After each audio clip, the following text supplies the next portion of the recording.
Election हमने जम्मू और Udhampur seat पे लड़ा। आप लोगों का बहुत सहयोग रहा, आपने बहुत अच्छी कवरेज हमको दी और बहुत अच्छा हमेशा आप हमारी रिक्वेस्ट पे आते हो, कवर करते हो हमारी प्रेस कॉन्फ्रेंसेस और हमारे प्रोग्राम आपने काफ़ी कवर किए, अच्छी कवरेज दी। बहुत बहुत शुक्रिया आप लोगों का। आपको तो सबको पता है कि लोकसभा के इलेक्शन का नतीजा कल 4 तारीख को पूरे देश में निकला और जहां तक जम्मू कश्मीर का ताल्लुक है, यहां भी हमने जम्मू की 2 सीटों पे लड़ा और कश्मीर की 3 सीटों पे हमने अपने अलायंस पार्टनर नेशनल कॉन्फ्रेंस की मदद की और हमारे दोनों साथी रमन बल्ला साहब जम्मू से लड़े और चौधरी लाल सिंह जी कुटवा उधमपुर से लड़े, चनाब वैली से भी। तो एक अच्छा इलेक्शन हमने लड़ा और मैं उन लोगों का बहुत ही शुक्रगुजार हूं अपनी पार्टी की तरफ से जिन्होंने हमको वोट दिया और दोनों सीटों पे हमने 10 लाख के करीब वोट लिया। चाहे लाल सिंह जी ने लिया या रमन बल्ला साहब ने लिया, 10 लाख के करीब वोट लिया। और जो वोट परसेंटेज हम रजौरी पुंछ से लेते थे, बदकिस्मती से वो एरिया कश्मीर में डाल दिया, नहीं तो आज हम 2-3 लाख से ये सीट जीत गए थे। चलो जो हुआ ठीक ही हुआ, जो लोगों का मंशा होता है वही होता है इलेक्शन। लेकिन फिर भी एज पर परसेंटेज बहुत ज़्यादा परसेंटेज हमारी बढ़ी। पिछली बार हम उधमपुर की सीट जो हैं करीब 4.5 लाख वोटों से हारे थे और इस बार हम उधमपुर की सीट 1.25 लाख वोट से हारे। इसका मतलब है कि 3.25 लाख वोट वापस कांग्रेस पार्टी में आ गए। इसी तरीके से जम्मू में अगर रजौरी पुंछ को कट किया जाए, जो हमने वोट दिया था रजौरी पुंछ से, तो हमने 2.25 लाख वोट टोटल लिए, जो हम अपनी कैलकुलेशन को कट करते हैं। तो 2.25 लाख से हम 5.5 लाख, 5.25 लाख पे पहुंच गए। 5.5 लाख 5,52,000 वोट हमने 2.25 लाख से क्रॉस करके 5,52,000 तक पहुंचे। वजह काफी चीजें थी। एक वजह यह था कि हम नहते खाली हाथ इलेक्शन लड़ रहे थे, क्योंकि हमारे पार्टी के सारे अकाउंट फ्रीज हुए थे। हमें पार्टी से 10 पैसे की कोई मदद नहीं मिली। उसके बाद दूसरी चीजें भी काफी फैक्टर है, जो अपोजिट पार्टी है उनके पास पैसे की तो कमी नहीं है। मैं अपने एरिया की बात करूंगा कि एक रात में मेरा ब्लॉक प्रेसिडेंट खरीदा गया 2-3 लाख रुपए, एसटी समाज का ब्लॉक प्रेसिडेंट।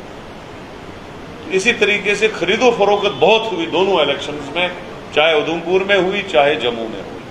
और अपोजिट हमारे पास कोई पैसा ही नहीं था।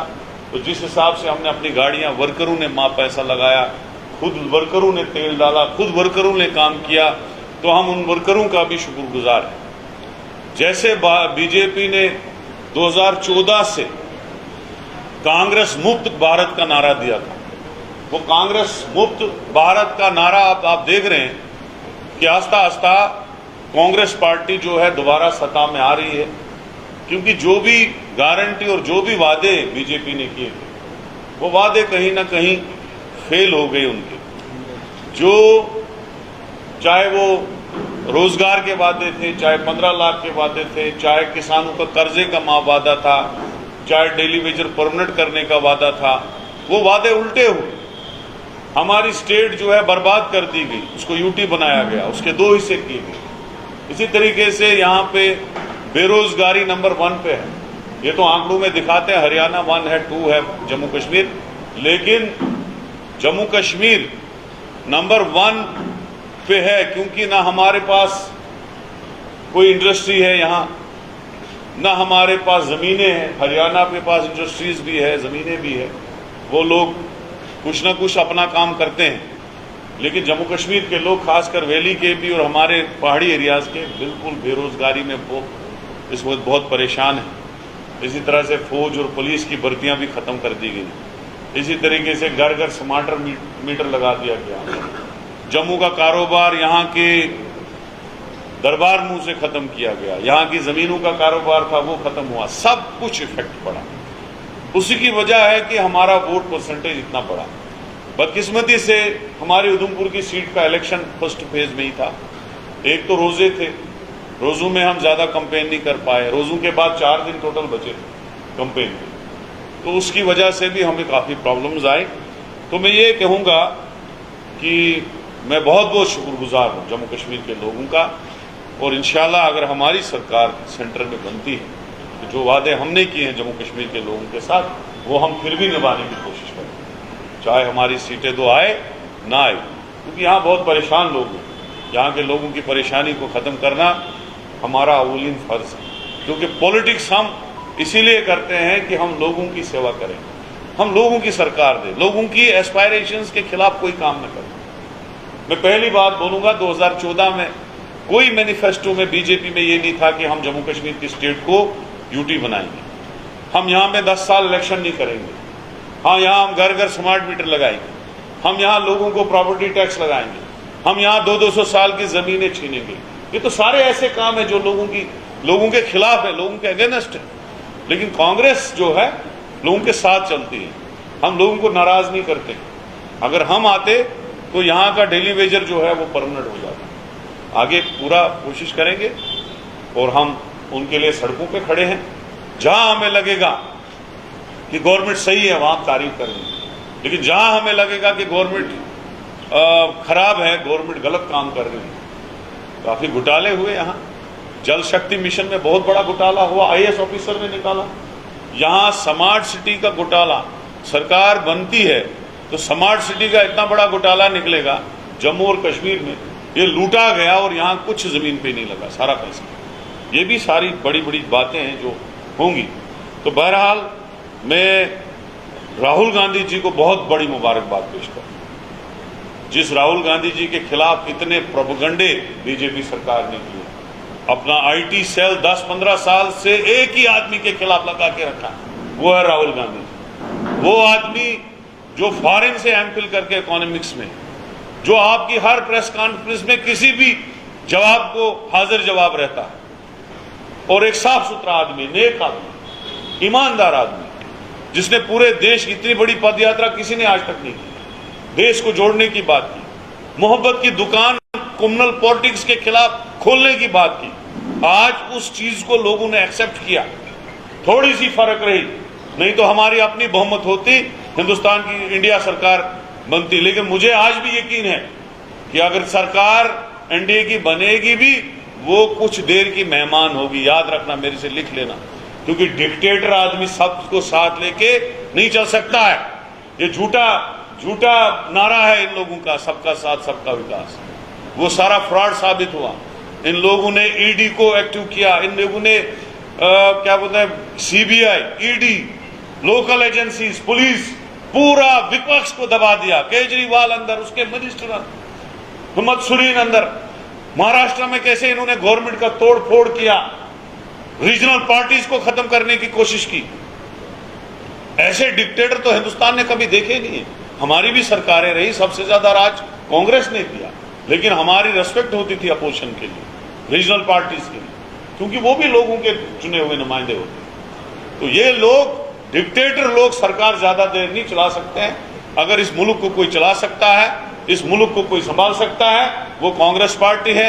इस मुल्क को कोई इकोनॉमिकली स्ट्रांग कर सकता है, मिलिट्री इसके हिसाब से स्ट्रांग कर सकता है, वो कांग्रेस पार्टी ने ही किया है। और कांग्रेस पार्टी ही सब भी जातियों को, चाहे OBC हो, SC हो, ST हो, पहाड़ी हो, कश्मीरी हो, सबको, सरदार हो, क्रिश्चियन हो, हिंदू हो, सबको लेके अगर कोई चल सकती है, बुद्धिस्ट हो, कांग्रेस पार्टी लेके चल सकती है। तो मैं एक बार और अपने तमाम जम्मू कश्मीर के लोगों का दिल की गहराइयों से शुक्रगुजार हूं कि उन्होंने इंडिया अलायंस को बढ़ चढ़ के वोट दिया, और खासकर कांग्रेस पार्टी को इन 2 सीटों पे 10 लाख के करीब वोट दिया।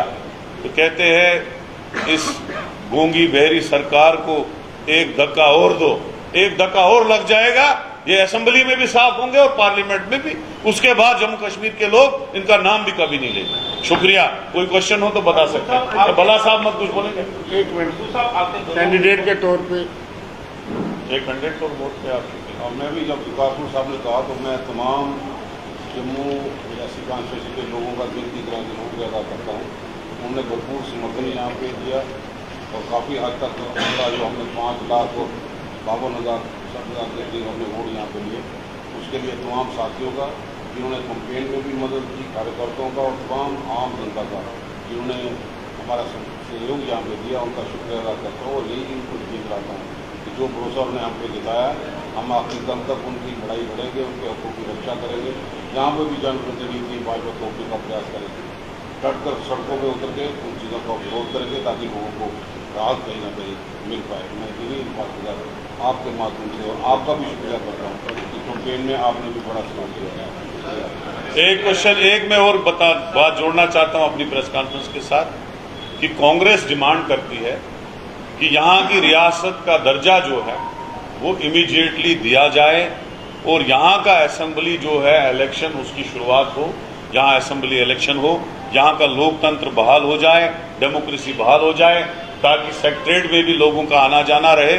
लोग परेशान हैं पिछले 10 साल से, यहाँ सरकार जो है खत्म करके रखी है। तो ये मेरी डिमांड है। अगर कोई क्वेश्चन है आप बोल सकते हैं। आपके दोनों एमपीज में जो इलेक्शन लड़ गया उसमें आप दोनों एमपीज की जो कॉन्स्टिट्यूंसी उसमें पहले के मुकाबले अधिक वोट दी है, जैसे 4 लाख और एक एमपी की सीट में 10 से ज़्यादा असेंबली सीटें आएंगी। आपको क्या लगता है ये जो बड़ा हुआ घोषणा है, अगले आने वाले दिनों में असेंबली चुनाव आते हैं तो कितनी असेंबली सीटों पर? देखो, एक माइंड में कंसेप्ट लोगों ने बनाया था कि आपको पता है कि जम्मू में अब तो उसने इलेक्शन जीता, लेकिन आम आदमी से पूछो, उसको जानते भी हो, जो यहाँ का एमपी है, उसकी परफॉर्मेंस पता करो, बिल्कुल ज़ीरो है। लेकिन लोगों ने मोदी के नाम पे कहीं ना कहीं उनको वोट दिया, चाहे वो जम्मू का हो या उधमपुर का हो। लेकिन मुझे पूरा यकीन है कि असेंबली इलेक्शन में लोग ऐसा नहीं करेंगे, क्योंकि लोग बहुत परेशान हैं जम्मू कश्मीर के। और मुझे यकीन है कि असेंबली इलेक्शन में कांग्रेस जम्मू प्रोविंस में पूरा स्वीप करेगी और मुझे नहीं लगता है कि वो इतना वोट ले पाएंगे।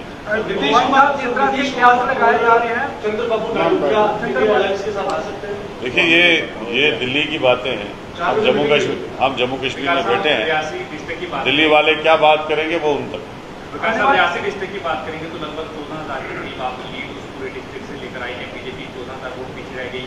आरएसपी की बात करें, अम्बेडकर की बात करें तो वहाँ पर आप दोनों कॉन्स्टिट्यूंसी में लगभग 14,000 लीड जो है वो लेकर अब आप वहाँ पर आए, तो बाकी जगह पर कहाँ पर आपको लगता है कि कमी रह गई? कहाँ पर कमी कुछ नहीं रही।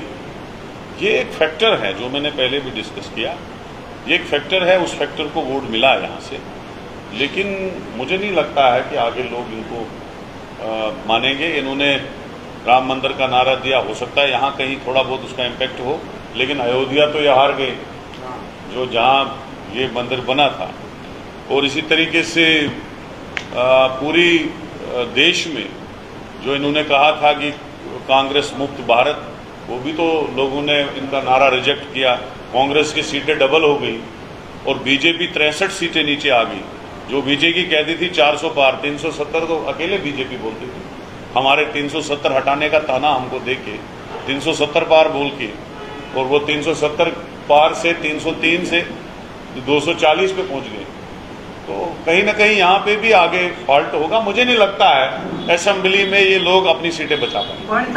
आने वाले समय में चुनाव असेंबली जो है जिस तरह से देखा गया है कि जो है नीतीश कुमार आपको समर्थन देने के लिए तैयार या चंद्रबाई नायडू जो है वो देने को तैयार है। आने वाले समय में पहला काम जम्मू कश्मीर के लिए क्या होगा? एक काम नहीं है, बहुत काम। पहला काम है यहाँ स्टेट देना। स्टेट हमारी बर्बाद कर दी, स्टेट देना यहाँ की स्टेट के साथ साथ यहाँ का कल्चर, यहाँ की ज़मीनें, यहाँ की नौकरियाँ महफूज करना और यहाँ इलेक्शन करना। सबसे पहला काम यही है।